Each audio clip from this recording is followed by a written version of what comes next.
Eu sou humano e, portanto, nada do que é humano me é estranho.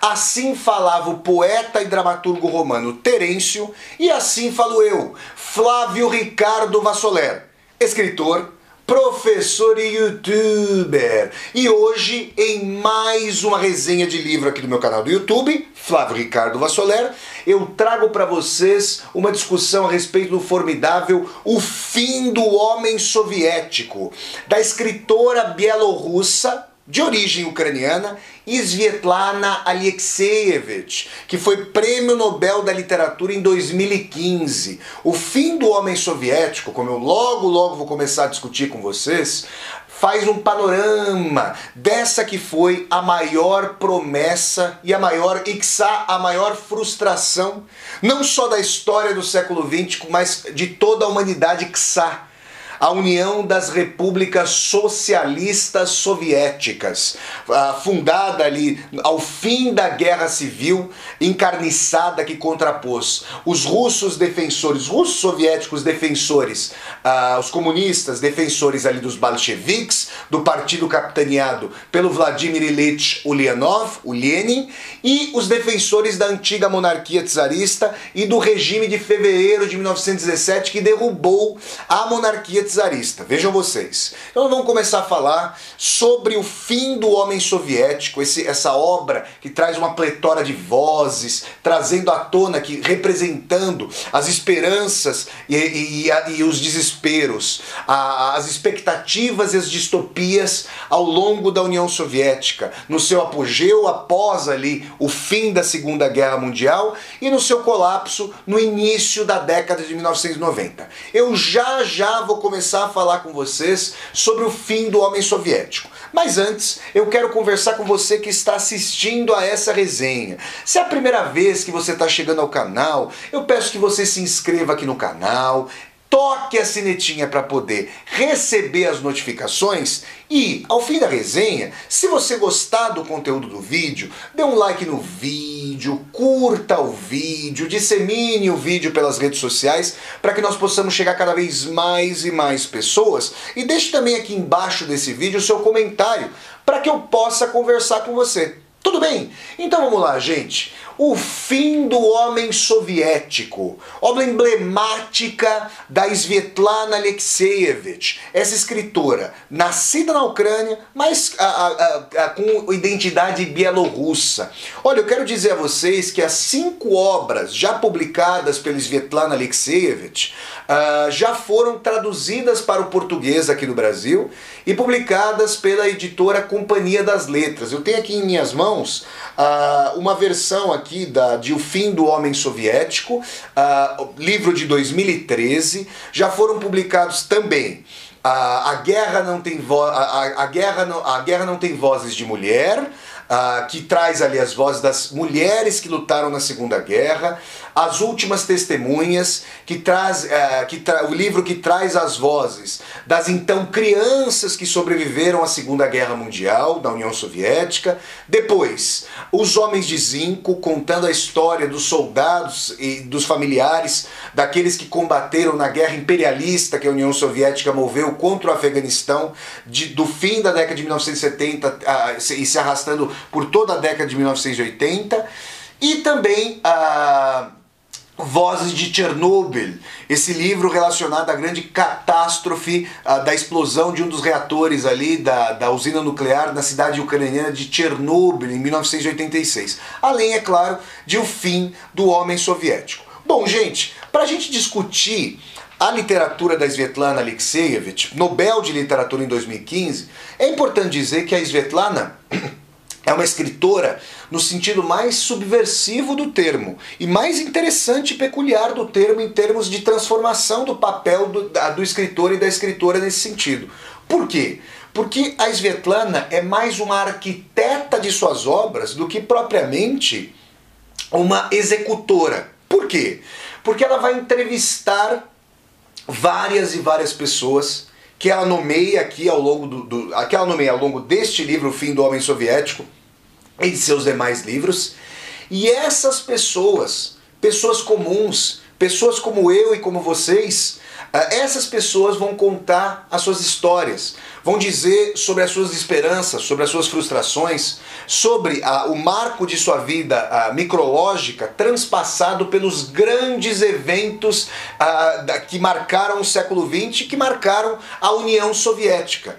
Então eu quero dizer a vocês que a Svetlana está menos preocupada imediatamente com a macro-história, da qual ela sempre está falando imediatamente, da qual as pessoas por ela entrevistadas estão sempre falando, e mais preocupada com a noção de como a macro-história interfere na vida das pessoas. E é importante dizer, e vocês já estão vendo, que eu estou falando em pessoas, não em personagens. É bem verdade que a gente pode dizer que algumas pessoas poderiam ficcionalizar algo, exagerar algo e assim por diante. Mas de qualquer maneira, a Svetlana não cria personagens. Ela traz à tona as pessoas com seus afetos. Porque aqui no início do fim do Homem Soviético, a Svetlana no prefácio vai dizer que a macro-história pisa sobre as cabeças das pequenas pessoas, das pessoas anônimas, pessoas que carregam a cada dia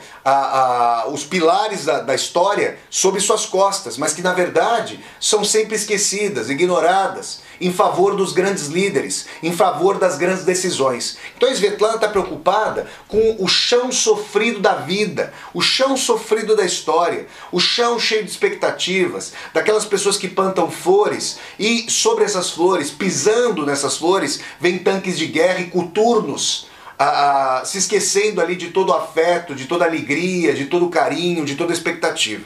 É nesse sentido que o fim do homem soviético é arquetípico. E por que eu disse que a Svetlana é uma arquiteta? Porque, gente, para você entrevistar alguém, é preciso fazer as perguntas, e é preciso fazer perguntas certas, e perguntas assertivas, e perguntas sensíveis, para mobilizar a pessoa a contar a sua história. E a Svetlana vai submergir as suas perguntas em seu livro, dando justamente voz à costura narrativa das pessoas. E eu quero dizer a vocês que eu considero a Svetlana Alexievich a maior escritora da contemporaneidade, ao lado do Jonathan Littell, esse autor de As Benevolentes, do romance As Benevolentes. Jonathan Littell, nascido nos Estados Unidos, salvo engano, hoje radicado na Espanha. Eu já fiz aqui, vou deixar para vocês o link, uma leitura do trecho inicial, do fragmento inicial de As Benevolentes, desse romance formidável de 2006. Eu considero Jonathan Littell e Svetlana Alexievich os dois maiores autores aí da contemporaneidade. E é interessante dizer que, como alguém que submerge as próprias perguntas no livro, a Svetlana tem que se colocar supostamente em segundo plano, mas ela precisa organizar a ordem das entrevistas, o que vai entrar, o que não vai entrar, o que vai ser cortado, o que vai permanecer, como é que ela vai organizar ali os títulos eventuais ali das entrevistas, como ela vai citar e assim por diante. Então, ela deixa de ter aquele papel de colocar argamassa, o tijolo e a argamassa em cada momento da parede livresca, e passa a ser aquela que desenha as estruturas, que faz os cálculos das fundações. Vocês estão percebendo esses aspectos? E a Svetlana subverte então.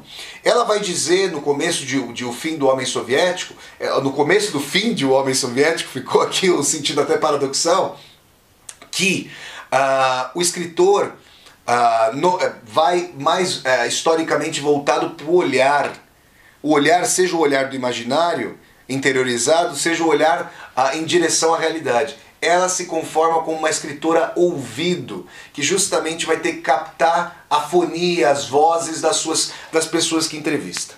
Muito bem, colocadas essas características da literatura de Svetlana Alexievich, O Fim do Homem Soviético traz relatos interessantíssimos e sumamente contraditórios. Porque essa é a herança da União Soviética, uma herança sumamente contraditória. Eu quero dizer a vocês que, para além de quaisquer dogmatismos, sectarismos e maniqueísmos, a União Soviética comportou, eu volto a dizer, as maiores esperanças já projetadas pela humanidade. Para muito além de projetar esperança numa vida futura e eterna, da qual se pode duvidar, e é isso que o cristianismo faz. Estou falando do cristianismo porque nós estamos aqui no Ocidente, mas poderia falar, por exemplo, do islamismo ou mesmo do judaísmo. A União Soviética prometeu uma terra sem amos, uma terra de igualdade, uma terra de liberdade, aqui onde nós estamos vivendo, aqui nesse mundo de carne e osso. Ela prometeu que as estruturas de opressão iriam acabar. Ela prometeu que as opressões étnicas, sociais, de classe, de gênero acabariam. A União Soviética foi o primeiro país a dar direitos iguais, universais para as mulheres. Isso não acontecia até então. A União Soviética foi o primeiro país a estabelecer um sistema de saúde, de educação, públicos e universais. Quem vai denegar isso? Hoje, quando o capitalismo neoliberal vem destruindo essas grandes conquistas, nós percebemos que muito daquilo que foi a reforma histórica do capitalismo se deveu a uma competição com a União Soviética, dado esse apelo universal por educação, por a saúde, por acesso à moradia, por dignidade de vida, dignidade social. Ao mesmo tempo, no pós-guerra civil, essa guerra civil encarniçada que rasgou a União Soviética por 4 anos e que depois, ali no bojo dos conflitos da liderança, trouxe à tona Iosif Stalin, esse ditador sanguinário, essa figura antirrevolucionária e contra-revolucionária por excelência, esse que seria o cabeça de toda a montagem, não só o único responsável, mas sim o cabeça desse processo de montagem de todo um Estado policial, um Estado autoritário. Isso começou a trazer a enorme frustração das expectativas. Num país com cerceamento de liberdade de imprensa, num país com cerceamento de liberdades civis, num país que fazia com que o partido se configurasse não como uma ditadura do proletariado, mas sim como uma ditadura do partido, ditadura da gerontocracia, ditadura dos burocratas, dos apparatchik e da nomenclatura soviéticas. Então eu quero dizer para vocês que esse livro vai trazer relatos de pessoas que acreditaram na União Soviética. Não são poucos os relatos de pessoas mais velhas que vivenciaram e sobreviveram, vivenciaram e sobreviveram à Segunda Guerra Mundial, que na Rússia é conhecida até hoje como Grande Guerra Patriótica, e viram um momento de apogeu da União Soviética, quando a União Soviética desponta como superpotência no mundo, como uma grande vitoriosa no campo de batalha e moral da Segunda Guerra Mundial. Por quê? Porque mais de 27 milhões de soviéticos pereceram, seja nos campos de batalha, seja pelas atrocidades dos soldados e dos oficiais nazistas. Vale frisar isso. Então é importante dizer que a União Soviética sai com muito prestígio, como a grande vencedora da Segunda Guerra Mundial, como a grande e potencial exportadora do seu regime para países dos mais variados espectros e geografias do mundo como um todo. Mas também há relatos daquelas pessoas mais jovens que não viveram a época de apogeu da União Soviética no pós-Segunda Guerra, que não viveram, por exemplo, a euforia do período de Nikita Khrushchev, o sucessor de Iosif Stalin, que tentou desestalinizar o regime e tentou trazer mais liberdades. Claro que liberdades num sentido mais cerceado, se nós compararmos, por exemplo, com as liberdades que em determinado momento houve no Ocidente. A gente está em um momento de grande retrocesso da democracia, grande retrocesso em relação à democracia no mundo como um todo. E aquilo que o Khrushchev tentou fazer, lançando mão inclusive de projetos de habitações, de construção de prédios com materiais pré-fabricados, para que cada família tivesse a sua casa e saísse dos apartamentos comunais. E isso implicou que as pessoas poderiam viver nos seus próprios apartamentos e teriam ao menos uma liberdade dentro de casa para fazer as discussões que quisessem, para além ali das delações coletivas que aconteciam à época de Stalin. Então, pessoas mais jovens que viveram o período de obsolescência econômica da União Soviética, que viveram ali a escassez de produtos, de bens de consumo nas lojas, as filas longevas para conseguir produtos, a impossibilidade de ter uma variedade de roupas, de ter uma variedade ali de consumo, de bens de consumo. Essas pessoas estavam cansadas. e como que queriam experimentar mais liberdade. Pessoas que, quando veio à tona o último secretário-geral do Partido Comunista da União Soviética, o Mikhail Sergeyevich Gorbachev, que quando Gorbachev veio à tona e lançou as políticas da perestroika, a reformulação econômica, liberalização da economia, uma tentativa de autonomização das empresas e assim por diante, e a glasnost, que era a política ali de liberdade de imprensa, de liberdade civil, ficaram empolgadas com Gorbachev, mas quando a perestroika não surtiu os efeitos esperados, se desesperaram. Viram ali as esperanças de toda uma vida em frangalhos, viram a Rússia tomada pela máfia, viram os antigos poderosos do Partido Comunista se transformarem em oligarcas e mafiosos, abocanhando em patrimônio público, comprando empresas estatais por dinheiro de pinga e se transformando nos novos oligarcas que até hoje estão ali na Rússia, agora sob o guarda-chuva do neo-tsar da Rússia, do novo tsar Vladimir Putin. São relatos dessa monta, são relatos de pessoas que acreditaram e desacreditaram, são relatos de pessoas que acharam de fato que seria possível construir uma terra sem amos, mas que depois se viram completamente frustradas nas suas expectativas. Pessoas que até hoje têm nostalgia de certos aspectos da União Soviética, da segurança em relação ao desemprego, da dimensão de que havia moradia, da dimensão de que havia educação, mas que também se ressentem da impossibilidade de viajar, da impossibilidade de questionarem o governo e participarem das decisões do governo, para além do Partido Comunista e de suas instâncias. Eu quero aqui, gente, arrematar essa resenha sobre o fim de um homem soviético, trazendo um relato de uma figura idosa. Eu vou preservar o nome dessa pessoa, mas eu quero dizer que o relato é tétrico.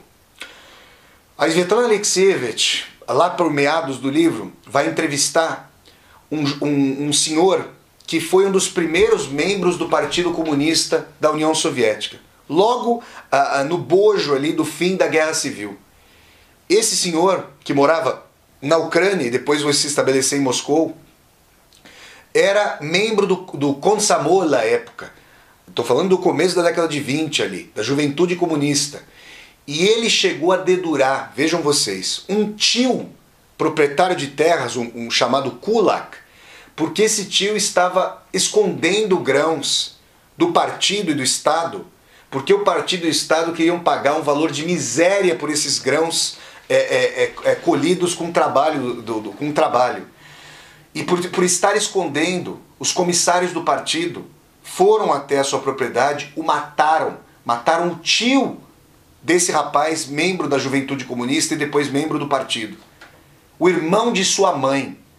Quando a mãe soube que ele havia delatado o tio, ela expulsa o filho com muita dor.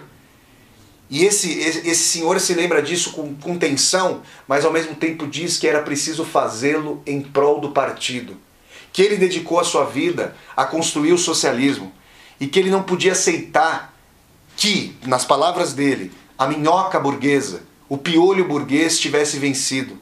Que uma vida que era pensada para a felicidade coletiva, para a solidariedade e felicidade de todos, havia sido, ele não podia imaginar que isso houvesse sido suplantado por uma felicidade buscando marcas, buscando shopping centers, buscando consumismo, buscando futilidade, buscando individualismo. Ele dissera que acabara sobrevivendo à própria época, que ele jamais poderia ter sobrevivido à sua própria época, que sonhou para a humanidade a reconciliação, que sonhou para a humanidade a irmandade do cristianismo, não no além-mundo, mas aqui. Quando ele morre, e isso é uma coisa inacreditável, a própria Svetlana Alexievich não consegue conceber isso, o seu partido, o seu apartamento de aparatic, de grande burocrata do Partido Comunista, em Moscou, no coração de Moscou, é doado não para os seus familiares, mas sim para o Partido Comunista, em prol do qual esse senhor sempre viveu.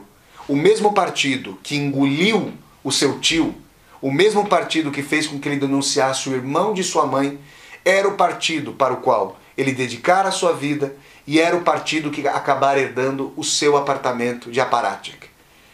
Se nós julgarmos esse senhor pura e simplesmente com a eticidade burguesa, individualista, neoliberal da nossa época, qualquer tipo de parâmetro nos parece incompreensível. Ele vivia numa época que, antes de mais nada, acreditou.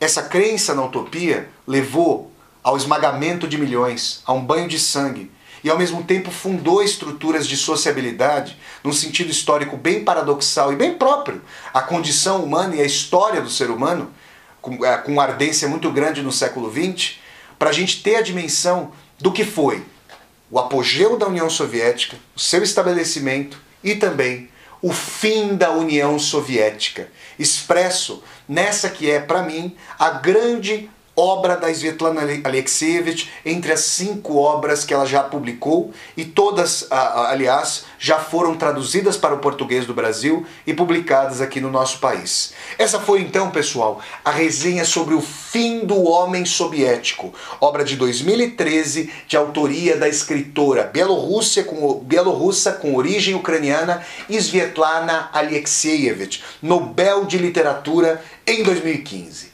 Se vocês gostaram de mais essa resenha de livro aqui no meu canal do YouTube, eu peço que vocês deem um like no vídeo, curtam o vídeo, disseminem esse vídeo pelas redes sociais para que nós possamos chegar cada vez mais e mais pessoas. Se você está chegando ao canal pela primeira vez, seja muito bem-vinda e bem-vindo. Eu peço que você se inscreva aqui no canal e toque a sinetinha para poder receber as notificações. E mais, aqui embaixo desse vídeo, deixe o seu comentário para que eu possa conversar com você. E ainda mais, aqui embaixo desse vídeo você vai encontrar uma tecla Seja Membro. Se você gosta das aulas ao vivo aqui do meu canal, se você gosta das resenhas de livros, se você gosta das resenhas de filmes, se você gosta das leituras de Vassoler, considere a possibilidade de se tornar membro humanista do canal, de apoiar financeiramente esse canal, para que eu possa dar continuidade a esse projeto de construção de uma universidade aberta no YouTube.